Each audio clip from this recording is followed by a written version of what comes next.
Ladies and gentlemen, Patric Cooper.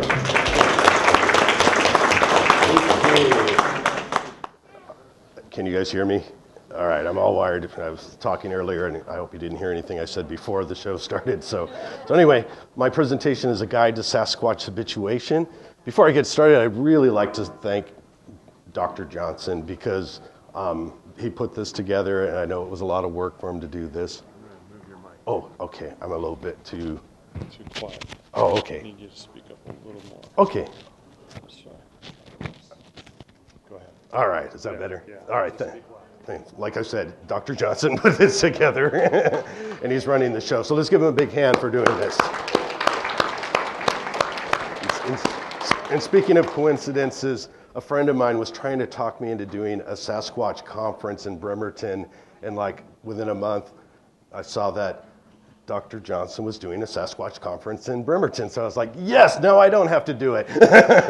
So I wrote to him and sent him, he asked me to send him some of my evidence and kind of describe the research I've been doing, and I'm really pleased to be accepted as a presenter tonight. Also, I'd like to thank Guy Edwards. Where'd he go? Okay, anyway, that was a really good show. I really liked that. And when I first heard Guy Edwards was going to be here, I thought it was the announcer from NPR. But if you guys listen to that. Okay, anyway, we're going to go ahead and get going here. Also, I would really like to thank Bob Gimlin, because what first started my interest in Sasquatch was when I saw the Argosy magazine in 1968 about the Patterson-Gimlin film. And I was only about 10 at the time, so you can imagine a 10-year-old boy just like poring over those photographs. So that's what started my interest in Bigfoot to begin with. And it was when I started researching that I looked at that convinced me. And I don't think there's ever been any evidence collected as good as the Patterson-Gimlin film. So let's give Bob Gimlin a big hand again, because he really is a treasure to us. And I think maybe we should start calling it the Gimlin-Patterson film, you know? Yeah, all right, well, let's continue here. Here's a quote from author Schopenhauer. All truth goes through 3 stages. First, it is ridiculed. Second, it is violently opposed. Third, it is accepted as being self-evident. So we're trying to get the discovery of Sasquatch moved from being ridiculed and violently opposed to being accepted as self-evident, much like the Native Americans did. You know, we're talking about discovery, but if you read Native American accounts from all over this country, they already knew he was here. They already knew they existed. It wasn't until European explorers came here and we were filled with our pride and said, oh no, that can't be, you know, that's just superstition, and it was like swept away and forgotten. But now people are in this century, or in the last century and now, are starting to realize that there was some real truth in Native American accounts. So we want it to become self-evident again. So, Guy did a great job talking about the investigators, the hunters and trackers, and Bigfoot history. But now there's people out there using a new method called habituation. And the thing I like about habituation is it's instead of chasing the Bigfoot and trying to hunt him down, we're encouraging the Bigfoot to come closer to us. And that's kind of what this is all about, is a way to get closer to Sasquatch and to get more insights and evidence collected. So what does habituation mean? I didn't really want to stand up here and say, hello, I'm Patric Cooper and I'm a habituator, you know. Because you might all think I show up to the, yeah, hello. You can tell he's a psychologist. You might all think that I report to the methadone for treatment center on Tuesday mornings, but I don't have to do that. So the scientific description is it's a decrease in responsiveness upon repeated exposure to stimulus. Okay, what does that mean in our everyday lives? Well, let's think of a fable. We all know about the little boy who cried wolf. So here's an example of like someone saying, there's a wolf, there's a wolf, there's a wolf, and the villagers run over and they find out, oh, he's just joking. Happens a second time. There's a wolf, there's a wolf, there's a wolf. No wolf. Third time, well, you know what happens in the story. So if you have repeated exposure to a stimulus and nothing happens that's dangerous or threatening to you, you get used to it. So let's take a look at how we see this happening in our own world. We see a little girl out in the park approaching the geese. Well, over the years, different people, this is sort of a natural type of habituation. People enjoy feeding geese and wild animals in the park. Sometimes we shouldn't feed them like bears, but we can get away with ducks and pigeons and things. And these birds have just grown used to being around people. They don't see us as threats. They don't see themselves being on a dinner plate. So this is kind of a natural habituation process. We're not consciously thinking about training these ducks or geese. They just kind of get used to us because as an animal, we're naturally curious about other animals, and we like to befriend them. So that's sort of a natural process there. Now, this is a more intentional process. This is a man who became kind of accepted by grizzly bears in Alaska. I need to wet my whistle here. Now, there's a movie about him, a documentary called Grizzly Man, and he actually learned to play with the grizzly bears and be around them, and he did this for several years until one day a plane landed to replenish his supplies, and all they found was his carcass. So we have to be careful. These are wild animals. They're not domesticated, so they don't have the breeding to be just naturally accepting of humans. So, okay, we know it works with birds. We know we can get away with it with some mammals. Probably the reason why we have dogs and cats is there was a process of habituation when humans first started training them, to be hunting dogs or cats to hang around and take care of the rodents. But does this work with primates, which is what we pretty much think Sasquatch are, or most of us do anyway? Well, back in the 60s and 70s, Louis Leakey, the archaeologist and paleontologist, he got some grant money to send some women into the jungle and learn more about chimpanzees and other primates. Now, the first one we all know is Jane Goodall, and she's pretty much like a hero to most of us who practice habituation. So Jane was Goodall was just a young lady at the time, young woman, never been to university, worked with Louis Leakey on some of his digs, but, she approached this as an adventure, and she was successful. Some of her discoveries were mocked at the time. She was the first person to understand that chimpanzees actually use tools. They would take straws, put them into a termite nest, pull the straw out covered with termite, and eat the termites. Not a very advanced tool, but it works. It speeds up the process of gaining calories.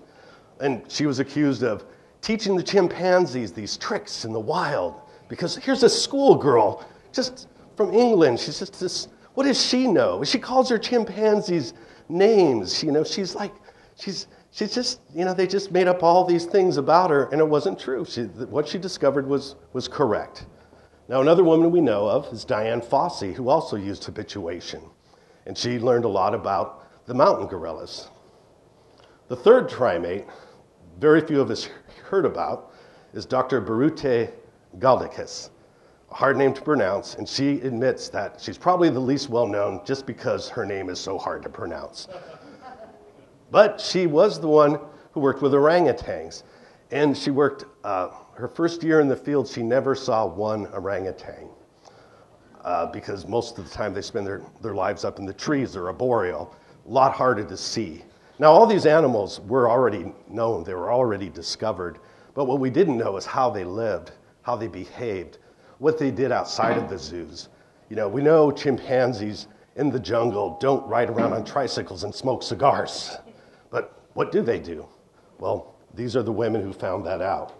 Now, it might not be coincidence that all these scientists were women. Women tend to be a lot more patient than men, less aggressive, and just better at habituation. And so possibly the person who makes the big breakthrough with Sasquatch could be a woman. Okay, before I talk about the process of habituation, we need to understand a few things. We're not here to inflict physical harm or emotional stress on the Sasquatch or the forest people. Now, Dr. Johnson talked about how habituators have been mocked, and I've heard people say, why do you, forest people? Why do you call them the forest? That's so corny, you know. But really, the Tawano people that lived around Hood Canal, that was basically their name for the local Sasquatch. It was translated to stick Indians. Now, I don't think the Indians called themselves Indians, you know. They called themselves people because that's what they were. So basically, they were saying the people that live in the bush, the people that live in the forest people.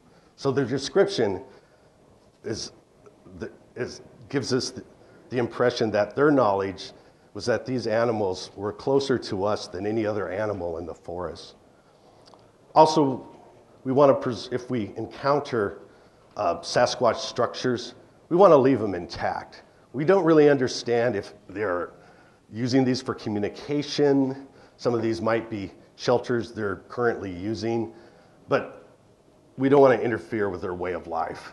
And also, if we leave them intact, we can go back and study them some more, maybe gain new insights. And let's walk softly and respect the land. You know, when we go out into the forest to study, we should, you know, never litter, never destroy vegetation, you know, just walk softly. Don't leave a big footprint. That's what the Sasquatch do. And we never want to incite an aggressive response. You know, some of the earlier expeditions, people would go out and shoot off fireworks and blast off guns. They were trying to cause like a confrontation so they could get closer to the Sasquatch. We don't want to do that. We want to build a relationship with them. So I spent probably the first 8 years studying Sasquatch, not knowing where to go or what to do. You know, I'd heard stories of Skookum Meadows and Mount St. Helens, and I went to all these places, and I had great experiences, but I really didn't accomplish much. I didn't really come back with a lot of evidence. So I'm going to talk a little bit about some pre-scouting planning.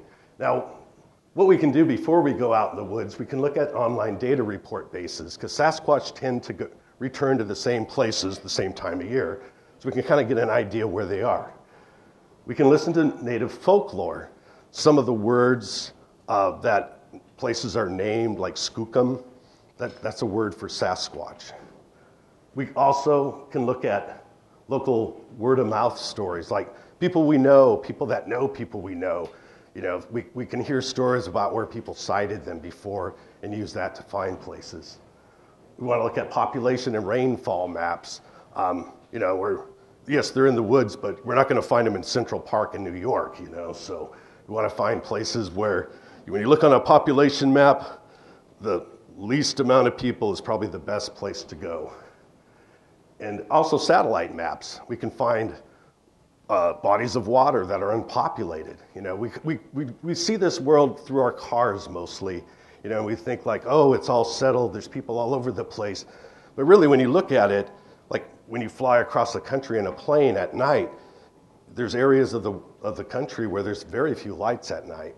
And so with a satellite map, we can see lakes and rivers where there's no homes. There are very few people around. Lastly, we want to determine if there are ample resources for Sasquatch. You know, desert areas have a lot less resources than wooded areas, but there's places in between that, you know, that we'll find out have enough resources. So here's some things to consider. Sasquatch can swim. I mean, it does, you know, why wouldn't they? You know, they're very much like us. We swim.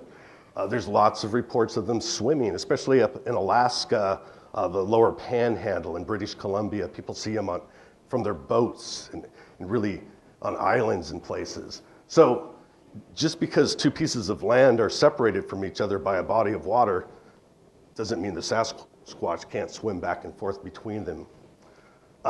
They also use us humans, our human resources. They're spotted around farming areas, garbage dumps and dumpsters. They scavenge. They need water for cover to survive. You're going to find more Sasquatch in the lush forest than you will like in the Mojave Desert. So not only do they need the water, but the water provides the cover they need to hide. Because they're cryptids, they hide. We want to look for bountiful protein sources such as deer and salmon. Salmon spawn every year. I found places where when the salmon are spawning, the Sasquatch show up. So I always know that's a good time of year to go back. And then look for indicator species like bear. You know, people say, well, how can there be a large mammal weighing 600 pounds? How could it survive in the forest? Well, what are bear? You know, they're large mammals that survive in the forest. Another thing that always gets me is people say, well, there's no known apes in North America. One day I thought about that a long time, and one day I looked in the mirror and I realized, what? I'm an ape. We are one of the great apes. We made it over here. We came over on a land bridge. Why couldn't they? Let's move on. They're closer than we think. Well, maybe they're not that close. But a lot of the artwork I do is sort of, it's fantasy, so I have to like separate my science from my artwork, but I thought it was a good illustration. Okay, we have reports of them raiding human refuse, garbage dumps, like I said, dumpsters, garbage pails. Farmlands can supplement lost habitat. I visited Iowa. I was invited back there by a friend who runs some expeditions back there. But you know, he's a very bright man, and that was his idea that like they can use the farmlands to supplement the loss of forests. And when you see how many deer there are in Iowa, you realize that's true. There's twice as many deer in Iowa per square mile than there are in Washington State. They steal or trade with humans, so you know it's not above them to come over, and if you leave some food out or have some feed for your horses or something, they might partake of that. They can use aggregate forests for resources and cover, so we don't need to always have a huge wilderness area. We could have patches and patches of forest that may be all connected with a river that they can use and combine those resources together. They're highly adaptable and intelligent. I think, and this is just my idea, I can't speak for everybody who's going to be speaking this weekend, but I think they're very similar as a species as like Neanderthal are to us. They're like, to me, they're a sister species. We know now, because of the DNA testing, we can like extract DNA from fossils. And it's when we've realized now that people of European descent have about 3% Neanderthal DNA in their bodies. So I think they might be that close. And they're maybe just a species of hominids that just haven't been discovered yet. Gotta wet the whistle again. And lastly, they're very curious of human activity. There's reports of them looking into people's windows while they're watching TV. Are they watching our TV? I don't know, but they like to see what we're doing. They're especially fond of watching children, and it seems like they're actually bring their children sometimes to watch our children so they can learn about us. They have a big advantage. We don't all believe in Sasquatch, but they all believe in us. It's a big advantage. Okay, so let's talk about, we got maybe planned out some places we want to go check out. We're going to get out there now. So let's get our feet in the forest and our eyes in the woods. What are we going to look for? We have tracks, and Bob was talking about the tracks he saved, and that was really great that he did that, because those are some of the best tracks that are on record. And my friend Anthony Barboza and I, we collaborate together, and we're always like, man, we just want to find that one track that's in the mud and just all the detail. But no, they always have to step in the gravel, you know. So hard to find that beautiful track. So I'm so glad Bob had the foresight and the wisdom to go out there and preserve those for us now to look at. We want to look for stick structures and shelters, knocks. Now, knocks are kind of hard because sometimes they sound like gunshots and sometimes they sound like people chopping wood. It's hard to tell, and it's hard to see the Sasquatch going, hey, I'm over here knocking, So vocalization's another thing hard to differentiate. Sometimes they sound a lot like humans. Some people think they mimic us. It might make it even harder to find out. Lastly, we want to have encounters and interactions. And the idea behind habituation is to prolong the interactions. Most encounters are very quick, a few seconds, and they're gone. But we want to encourage them to stay with us a little longer so we can study them and learn from them. I put this up. This is the Very Large Array in New Mexico. And what this is a collection of radio telescopes. So these dishes are all positioned together, pointing at the stars, and they're collecting data. And this data is fed in to computers and studied, and we get better images when our data and evidence is put together. So it's good to see more people collaborating together nowadays, because in the old days, I think everybody thought, I'm going to get that $1 million photo, and going to the bank. But now I think people are more willing to share their information, more willing to share their evidence. And that's what's great about having a conference like this in Bremerton, of all places. My dreams came true. Now, before you go out in the woods, I'm a big safety maniac. And so I'm not going to go over all these, but you can read them. But what you should do is probably go online and look up the 10 or 12 essentials you need to take with you into the wilderness. I go a lot of off-trail places, sometimes with Anthony, sometimes on my own. But, if there's an emergency, you want to have these things with you. And always, most of the time, use the buddy system. And if you're going to go out in the woods, you need to file an itinerary with somebody. They need to know when you're returning, because something could happen, and people need to know if they need to go look for you. A good example of the worst, how not to do things is to watch the movie, I think it's called 72 Hours. It's about it's a true story about the man who was trapped in a crevice with his arms stuck between a rock. Yeah, you know what I'm talking about, okay. Yes, and especially file an itinerary if you're solo. I always tell my lovely wife, Julie, here, that, what time I'm going to be home, and I'm pretty much always home, or I'll give her a call by that time, because there's one thing that's scarier than running into a Sasquatch. That's an angry wife when you get home, who's worried. And I don't want to worry her. All right, so then after we collect these things, let's bring them back home. We can look at things while we're out there and determine how old they are. If it's a stick structure, is the wood fresh? Is it still green? Or is it old and rotten?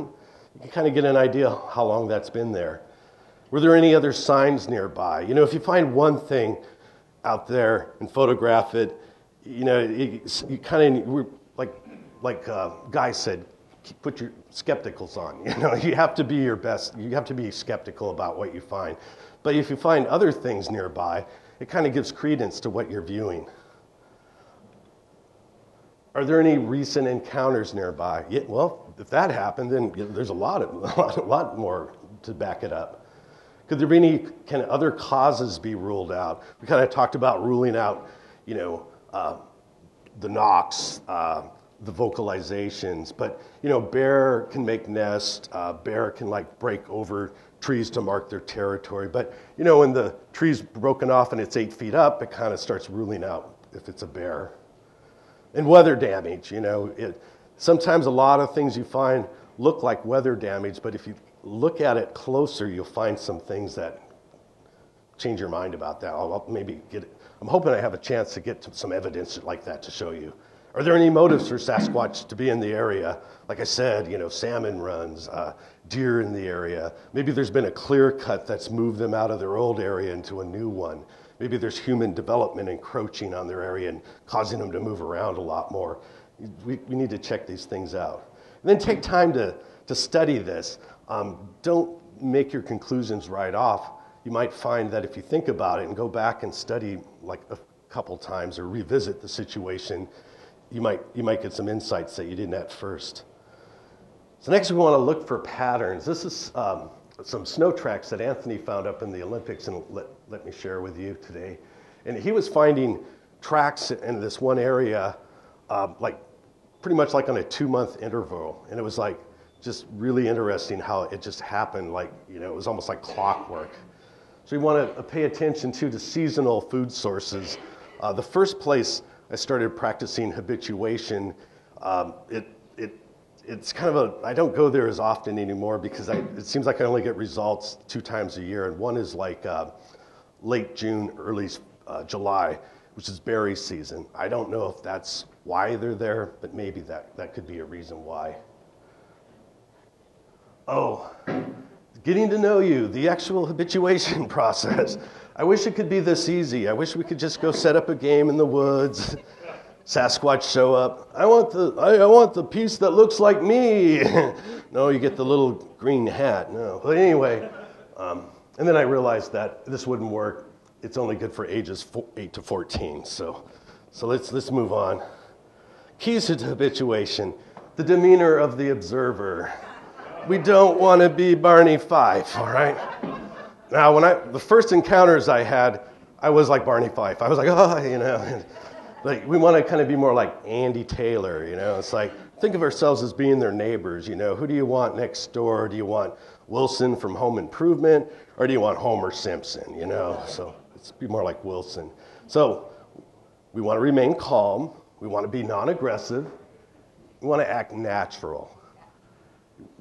If we have an encounter, we want to assume and we know that it's not a bear because the way to act around a bear and a cougar is totally different from Sasquatch. But if we think we're having an encounter and we're real sure about that, we want to assume a submissive position. We don't want to be like, we want to be more like kind of maybe get down behind a tree. If we actually see their faces, which some people have been blessed to have that happen. It's like, you don't like it if somebody just stares at you, kind of a sign of aggression, So you want to kind of look maybe out of the side of your eyes a little bit. And then think of yourself as an ambassador to the forest people. You're kind of there to represent Homo sapiens, Go team. So let's be good sports when we're out there. So here's some techniques to increase success.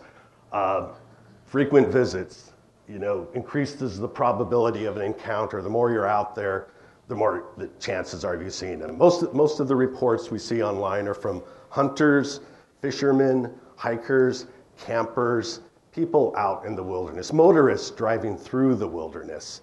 So, it's not because those people were just lucky, it's just because they were all participating in being out in the wilderness. And there were the select few that got lucky enough to see him. It decreases stimuli to humans, so we want to have a positive response to what we're doing out there. So that's why we want to, keep our demeanor nice. It creates an opportunity to explore the area. It gives you a chance to kind of look around some more. You might see some things you didn't see the last time you were there. And plus, it gives you the opportunity to collect more evidence or gain new insights. And then gifting. A lot of people practice gifting. When I first started using habituation, I didn't even know what I was doing. I just thought I made friends with a crow once by feeding it, and it kind of hung around, and maybe I can use it on Sasquatch. I didn't know other people were using this. So, I used to call it I'm going to leave bait. But it's, I think there's a big difference in your intention if you think of it as gifting and not baiting them. It also builds trust. It shows respect. It encourages return gifting. We all have friends that like to do nice things for us. And what do we want to do in return? we want to do nice things in return, So, like I said, they're very close to us. They're the forest people, and I think that's a really appropriate term for them. And it's the thought that counts. It doesn't always have to be something material. Maybe it could just be singing to them. Maybe you just pick up some litter on the way out and show them that you respect the places they live. Okay, recognizability. We saw that happen tonight. Guy, you didn't wear your usual hat, did you? And Matthew Johnson, you had trouble recognizing him. So this is, we want to this is a Clark Kent effect. Now, I didn't believe that, when I used to watch Superman, it's like, come on, that's so corny. How can Superman just take his glasses off and people don't realize he's Clark Kent, And it's like, it works. I used to wear a hat all the time, like every day almost, for years. And like some days I'd go to town and leave my hat off, and then I'd run into people I knew and I'd be, oh, how's it going? And they'd be like, oh, it's you. I didn't recognize you without a hat, I mean, that's kind of what we're programmed to do. How many of us see a checkout person or that we know who's always behind the checkout counter, but then we see them on the street and we're like, I know that person. Who are they? They're not wearing a cash register right now. I can't recognize them. So we want to work towards recognizability. So, wear the same type of gear, weather permitting. We can't wear our summer gear in the winter time or vice versa. But, maybe the same type of gear, just kind of keep it the same, maybe the same colors. Some of us use calls, I don't like to do the call because I do it really poorly, but I do like Mongolian throat singing is what I enjoy doing, and so it makes it kind of peculiar to me. There's not a lot of people I know in Bremerton that know how to throat sing, so it helps identify you. It's like your neighbor's car when he comes home. It's like, oh, there's Jim's jalopy, so. Sounds can be trigger memories. Use the same type of gifting items, kind of keep it the same. And maybe if you're going to change up, use what you have been using and put something with it. Try leaving a calling card, like maybe a certain color stone. I'm going to try, I haven't just started using it, I don't know if it's going to work, but I've been using laminated cards where I drew like a cartoon face of myself, And it's like, maybe they'll go, oh, that guy, he's all right. I don't know if it's going to work or not, but I'm trying it. Perform similar routines. Just the main thing is just being predictable, So that's what it just makes it easier for anybody to recognize someone else. Arouse curiosity. This is, I think, where people that aren't habituators make fun of us. They call us flute players. It's like, well, what's wrong with that? The music is a great form of communication. I work with people in my regular job. I work as a job coach for people with developmental disabilities. A lot of people I work with don't talk. We say they're nonverbal, but music just connects with people. It doesn't matter how old they are, how young they are, where they come from. If you can find the music they like, he got a friend. I got one guy I work with, he loves Johnny Cash, and I do too, thank God. But every time he gets in my car, he's like, where's Johnny Cash? Boom, Johnny, So it's a good way to communicate with people. But here's some other ideas. Foraging. Get out there, pick berries maybe, pick mushrooms, wild asparagus if you have it. But it gives you a chance to be out in the woods. You can have something good to eat when you get home too, and then it might spark their curiosity. Fishing is a nice activity. It's leisurely. There's not a lot of activity going on until you hook one. Beachcombing, hiking and camping in remote areas. All these things are really good. Music, like I already spoke of, but just try being creative. It's like just when I was putting this together, I thought geez, I'm a pretty creative guy. How come I haven't tried other stuff? So I've tried juggling recently, So it's like, well, it's kind of cool to look at, Maybe they'll want to come and see it. It's kind of worth a shot. Find your happy place. All right. So, intellectually, we might believe or know that Sasquatch and the forest people are pretty much not that aggressive unless, you are threatening them. So, but when you first meet them, sometimes it can be a little intimidating, A couple of my first encounters, I had some tree pushing go on, and I became Barney Fife immediately. So I had to learn to stop being Barney. And so what I did was like, okay, what am I going to do next time? I just really blew that one. I could have got a picture, and I'm all like, well, Andy, So visualize how are you going to react to that, and then practice it. When you take CPR, first aid, they just don't talk about it. You actually have hands-on experience. Emergency people, firemen, police officers, they're all in situations where they have to make split-second reaction or decisions. So they drill constantly. They're always like practicing what they do. So it's really good to practice that in the field. So figure out what you're going to do, and just go out there and practice it in the woods. Who's going to see you, okay? The Sasquatch, maybe. I don't know. But okay, and then choose a de-escalation tactic. Could be breathing, just 3 deep breaths through your nose, and then let it out. Could be that. Maybe you want to meditate. Maybe you want to pray. Whatever it takes to calm you down. Just find something that works for you and use it. And then if none of that works and you feel that you are in danger, you just leave the area. Maybe it's not a Sasquatch. Maybe it is a bear this time. And maybe your body's telling you that it's time to get out of there. You want to maintain your sight integrity through confidentiality. Here's an old Chinese saying, discover a beautiful place, announce it to the world arrives, and it is beautiful no more. So we want to make sure there aren't people like tromping through our area, destroying evidence, scaring the Sasquatch away. So here's some key things to think about. Share this only with your trusted friends, colleagues, and family. As soon as you find something interesting, everybody's going to want to go. People are going to come up to you and go, where do you go? Where do you go? Can you take me with me? And you can't take everybody with you. If you want to learn about Sasquatch, you don't want to be running a tourist industry. You want to get out there and keep your sights to yourself or to the people that you can trust most. I just took my brother Joe out there, and I figured we kept a lot of secrets from mom and dad when we were growing up, so I guess I can trust them. But, Anthony, he comes over and helps me out with a lot of things, and I know I can trust him. And another thing is you want to respect other people's research sites. So the places that Anthony has showed me, I keep those secret to myself too. And use a non-disclosure form if you are unsure, but I just choose not to show people that I don't trust. Okay, so collect evidence and gather experiences.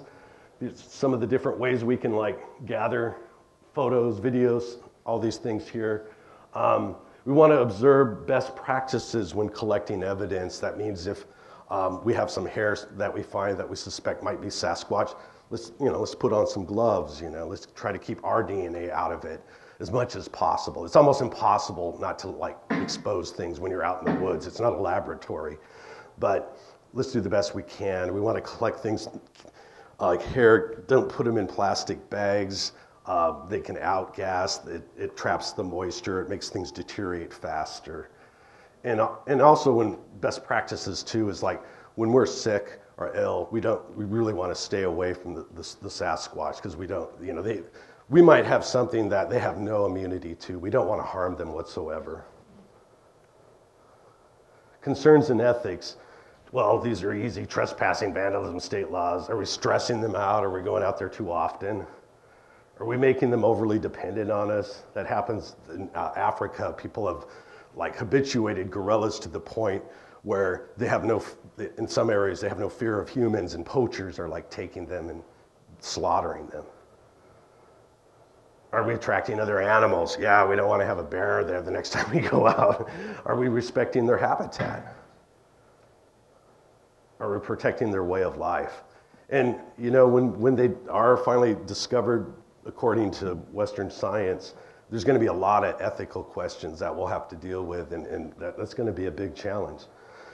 ABS, abs. What does that stand for? Always be squatching. Well, maybe not always. You got to sleep sometime. But these are just some different ways that you can, hone your skills and gather more insights and knowledge.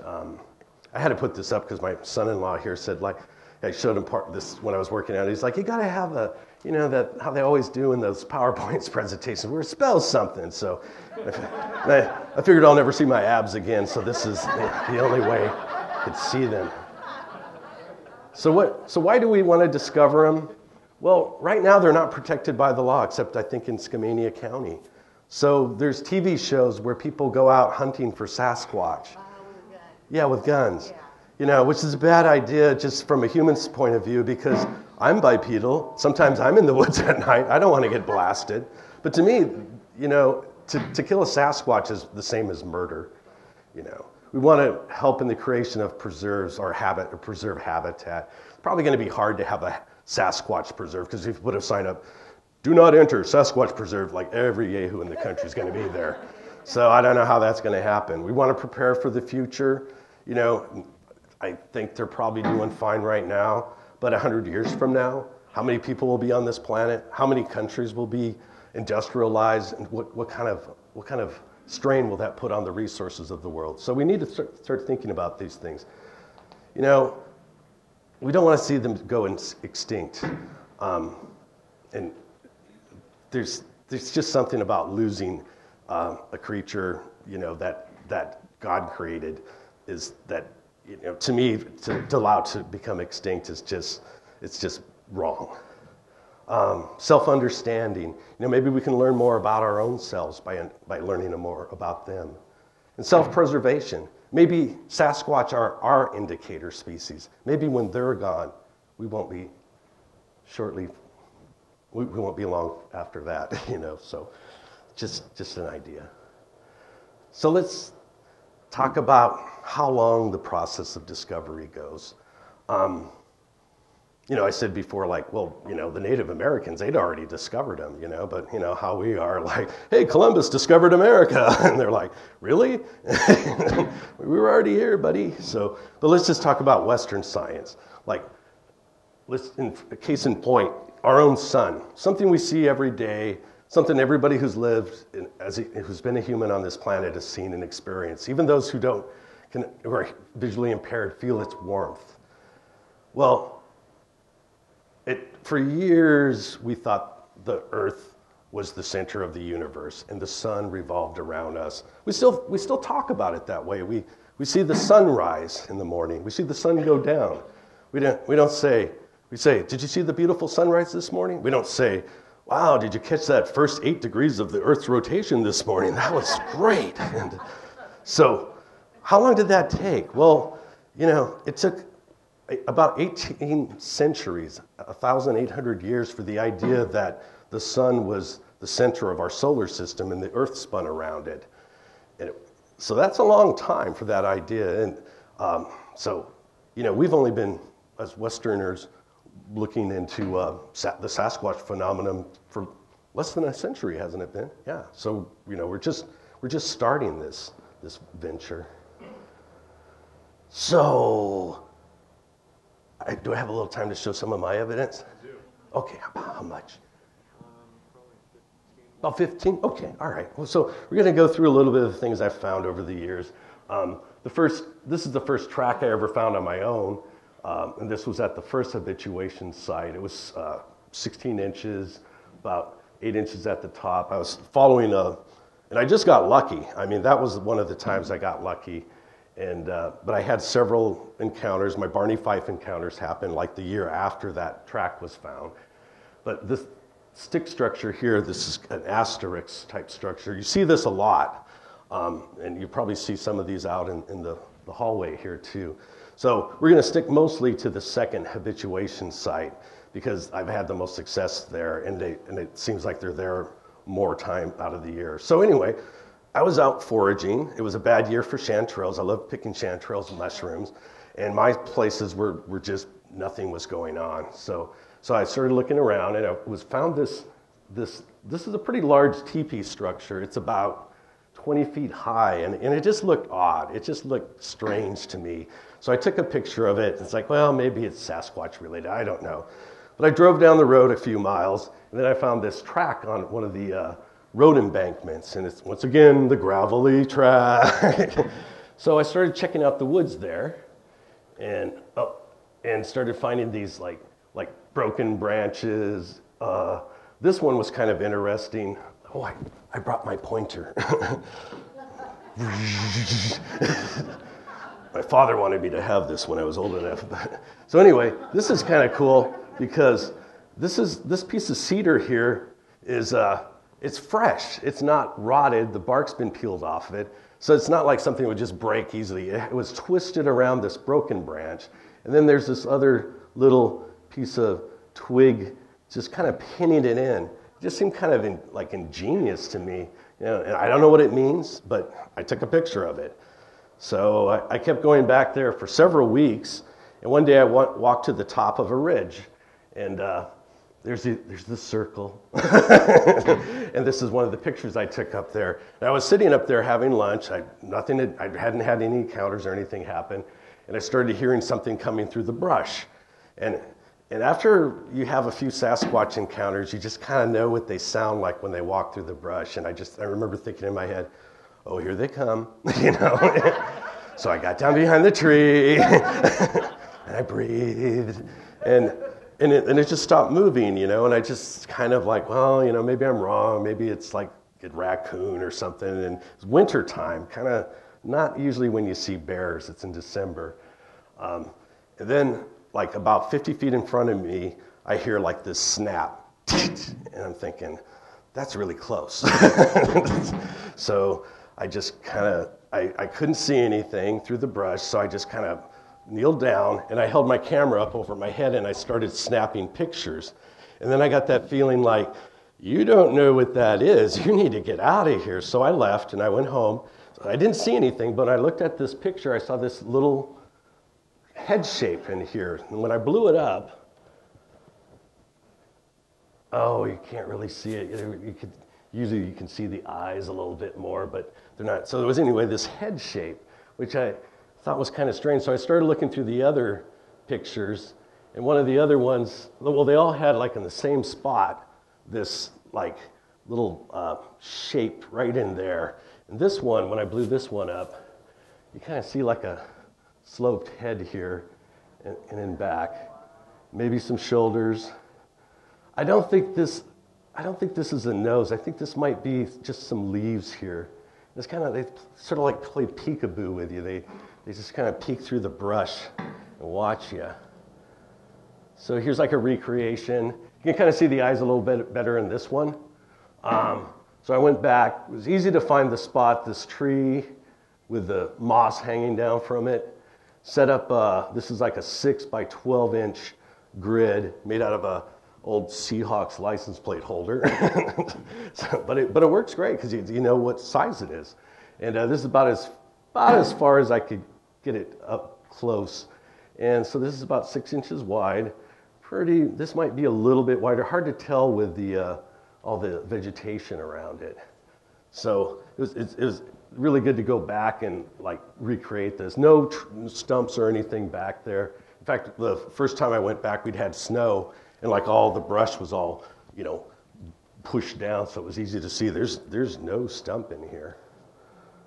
Some kind of an odd thing. When I went to Iowa, we found one of these things. It's like a small sapling bent back against itself, and then with a stick placed on it. And I found 2 of these this year. I just found one recently, and this one was in June. It's same structure. You know, it just doesn't look weather related. I haven't seen him making this. I'm kind of hoping to see that one day. This is one of the structures that Anthony and I found over in the Olympics. And the reason why I put this up here is their use of suspension. This is it looks from the front, you think it's like a teepee structure, but when you go around the back, it's actually being supported by I think it was 4 different vine maples that are just like the tops are pulled down, and then it was woven around these poles in front. You know, this is these were pretty rotted when we found that, so it's kind of hard to tell if that was alder trees or lodgepole pines. Now this is going back to the habituation site.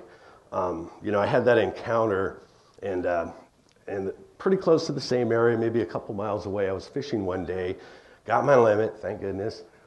Decided to walk around the lake and see if I could find any tracks or any things. And I was trying to take some pictures of the lake, and I saw this big heap of something. And at the time, I just thought it was like a little clearing, you know. And I thought, well, I'll walk down there and can stand on that little mound and get a picture of the lake.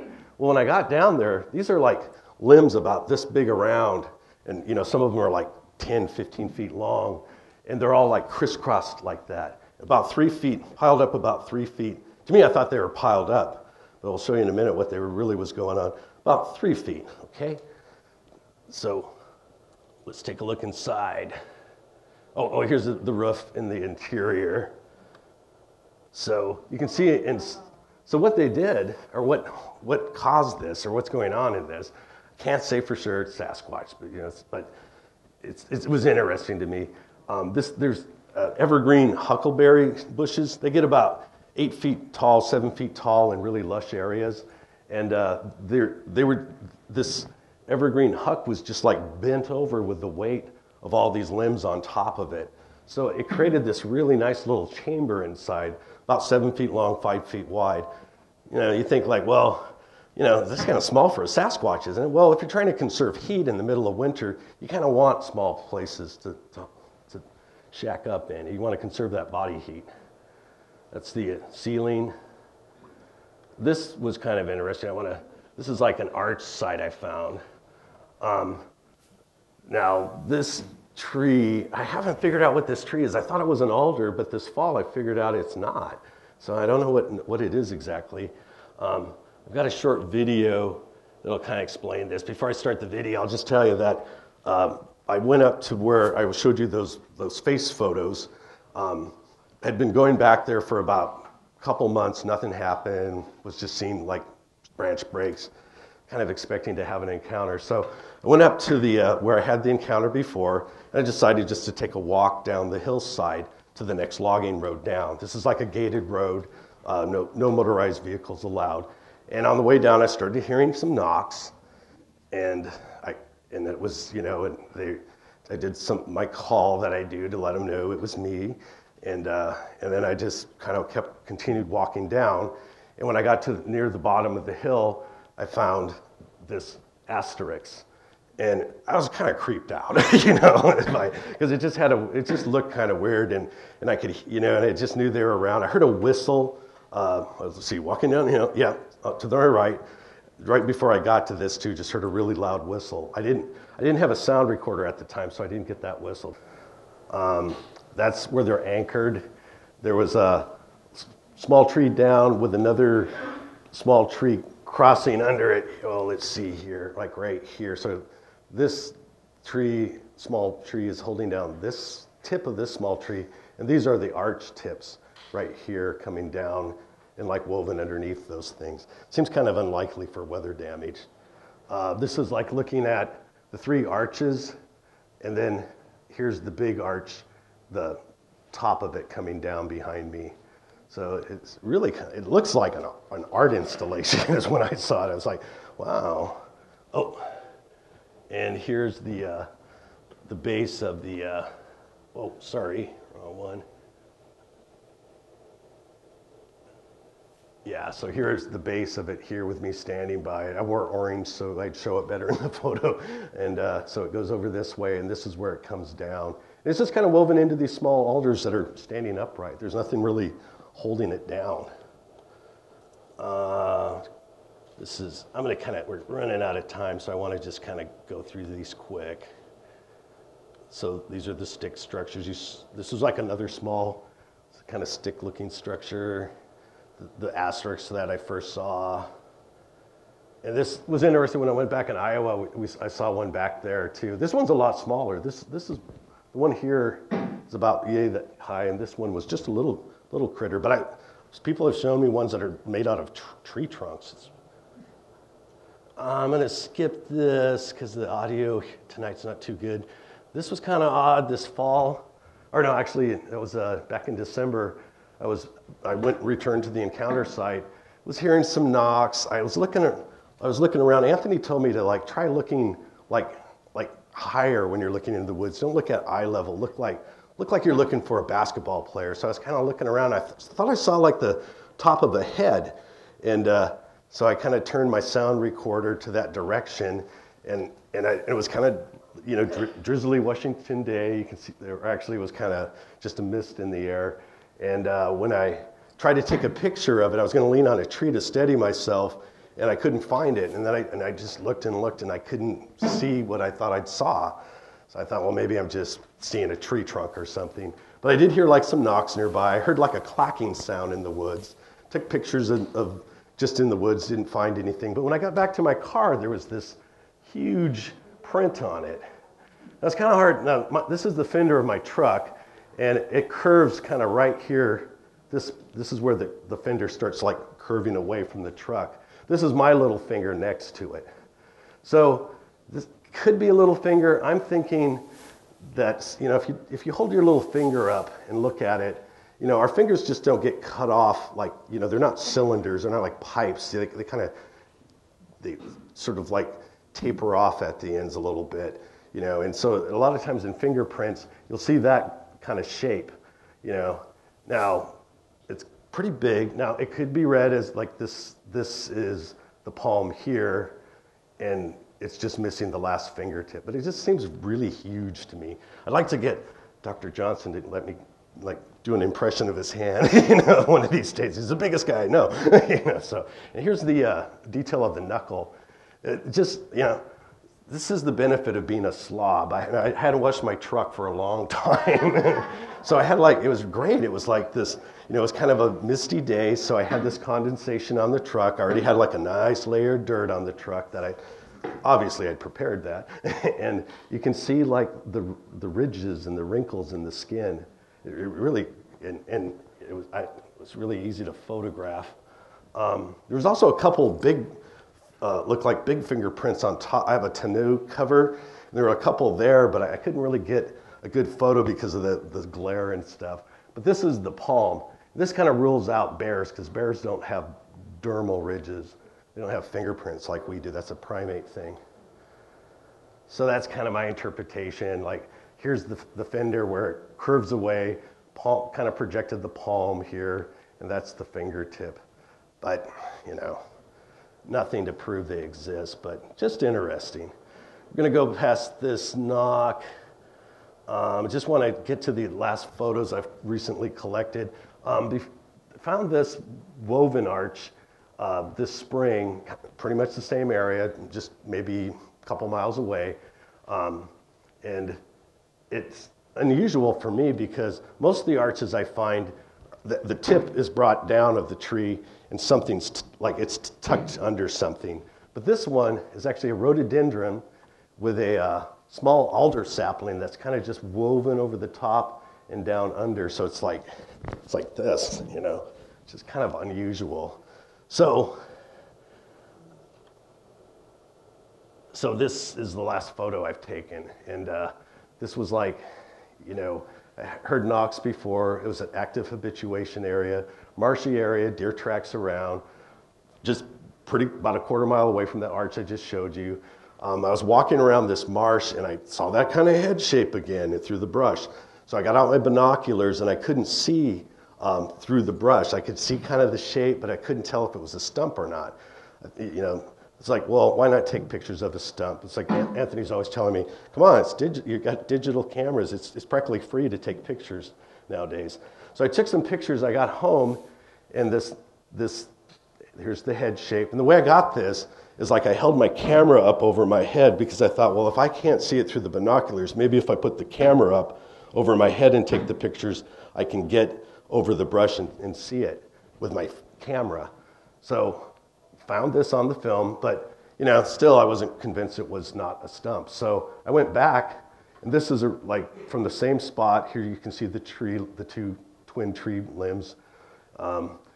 I matched up the trees with these like three little dimples and the different patterns. Here's the evergreen huck in the front. Kind of hard to get the exact same position because trees and brush are alive. They we don't think they move, but when they absorb water, so I've got this limb here kind of in this frame, but not that one. But this is pretty much the same spot. There was nothing there. Walked around the back of that area, couldn't find any stumps to account for this. So is it a bear? Well, here's a bear standing. They have like this, like usually black bears in our area have this little white or tan area around their muzzle. Kind of a different shape, but there's a lot of brush in front of it, so hard to tell what's brush and what's there.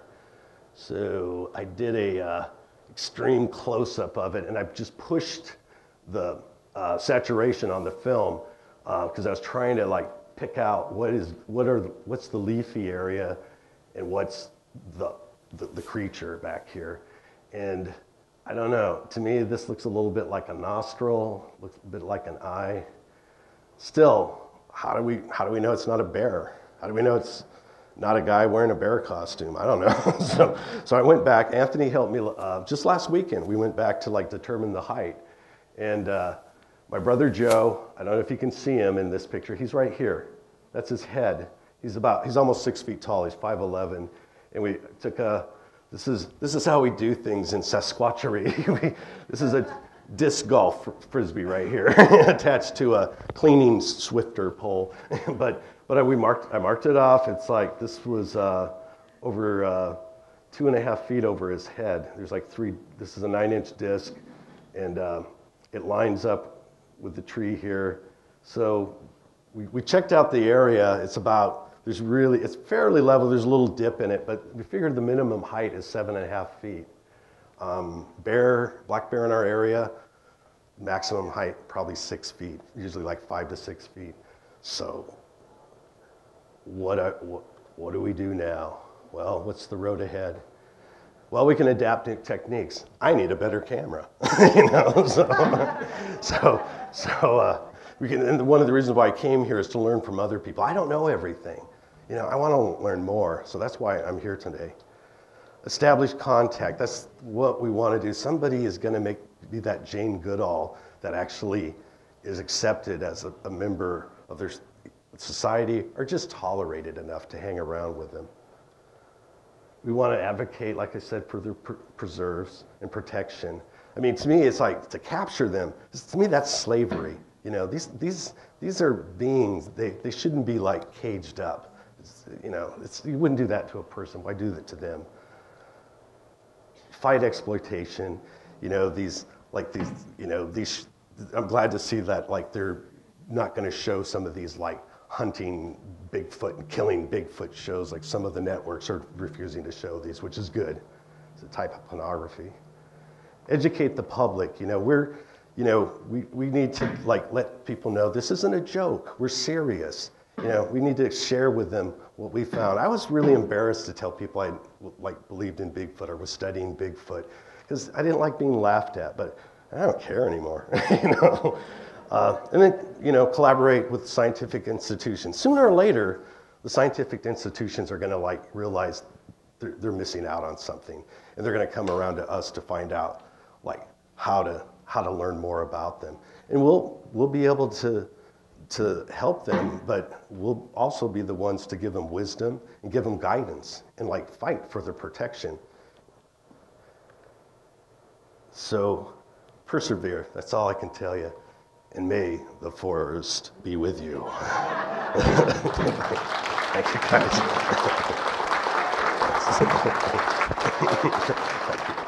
Thank you, Doctor. Thanks. Oh, yeah. This one.